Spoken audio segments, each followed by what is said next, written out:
I'm Managing Editor Kim Schmidt. Welcome to On the Record. Here's a look at what's currently impacting the ag equipment industry.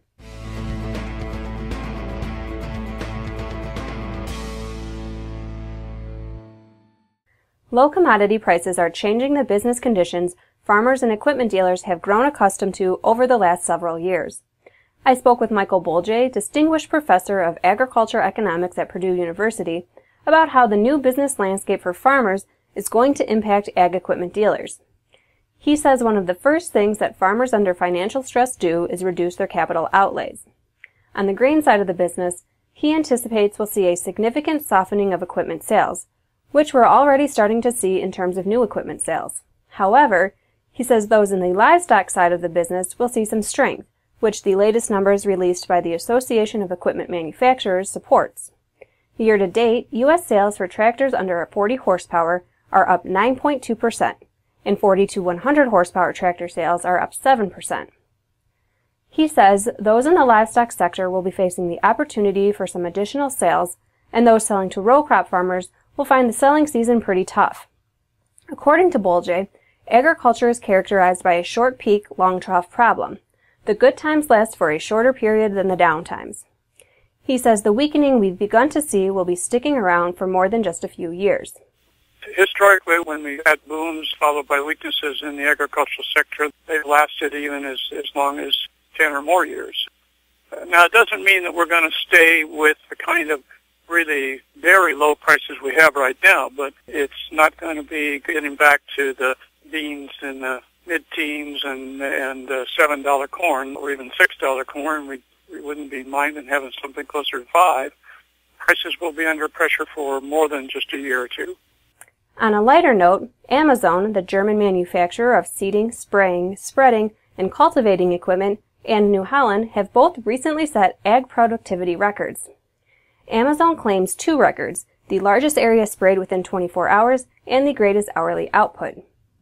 The German manufacturer used its 3,170-gallon tandem axle UX 11200 trailed applicator for the task, along with a 131-foot boom supported by a vehicle-mounted 264-gallon spray solution tank and 5,550-gallon water bowser. Spraying volunteer canola at 10 gallons per acre across 15 fields, the Amazon team clocked a total of 2,550 acres in 24 hours, at an average of 106 acres an hour. The company says stability was a key factor, allowing for speeds of 8 to 9.5 miles per hour during the day and an impressive 11 miles per hour at night.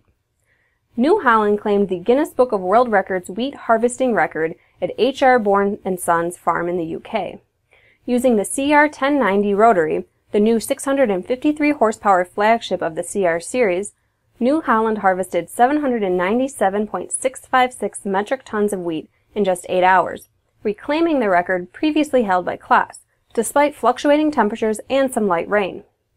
The CR averaged 99.7 metric tons per hour, peaking at 135 metric tons per hour.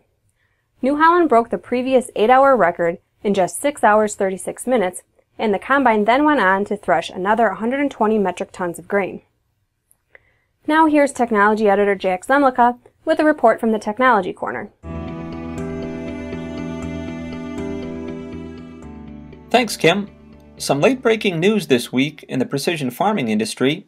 A slowdown in the ag equipment market took its toll on third-quarter sales and earnings for Raven Industries, especially in the company's Applied Technology division, which includes precision farming products. On November 20th, the Sioux Falls, South Dakota-based manufacturer reported a 24% decline in overall sales in its Applied Technology division. Sales during the third quarter of 2013 topped $43 million, compared to $33.2 million during the same period this year. Raven's president and CEO, Daniel Rickus, said, as wheat commodity prices continue to erode grower sentiment, demand remains subdued for precision agricultural equipment, which contributed to lower than anticipated sales and income for the division.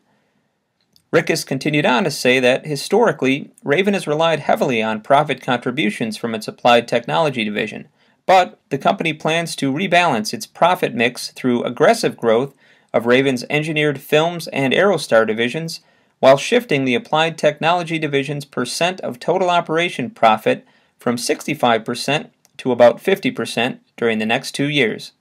Back to you, Kim. Thanks, Jack. Rocky Mountain Dealerships, Case IH's largest dealer group in Western Canada, reported third quarter results on November 12th. The company's total revenues fell by 15.3% to $230.8 million. Ag sales fell $37.3 million, or 15% year over year. However, it wasn't all bad news for the Canadian CNH dealer group. Ag parts sales for the third quarter were up 9% year to date, and service and sales rose 20% year over year and year to date. After Rocky reported second quarter results in August, analyst Ben Cherniavsky for Raymond James said the company had won round one in making a meaningful comeback after several challenging quarters.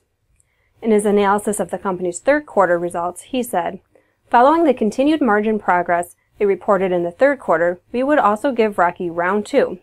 Still, we can't give them the match until we see a knockout punch in the form of reduced debt, lower inventories, accelerated earning growth, and more meaningful and consistent margin improvements." Service Equipment Corporation, one of John Deere's largest dealer groups, reported third quarter results on November 13th. The company's total revenues grew by 14.8% in the third quarter versus the same period last year. Revenues from ag sales grew by 13% this quarter versus 2013 and 7% year to date. New equipment sales also grew, up 31% in the third quarter. Looking at the company's positive third quarter results, Cherniavsky, who follows service, said end markets remain mixed.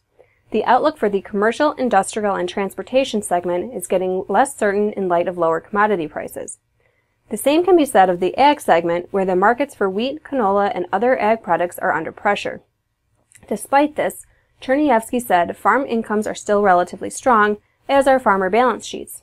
Also, lower feed prices have helped cattle markets, which is good for Service's ag business in Alberta. Finally, a lower Canadian dollar bodes well for the newly acquired trucking business in Ontario.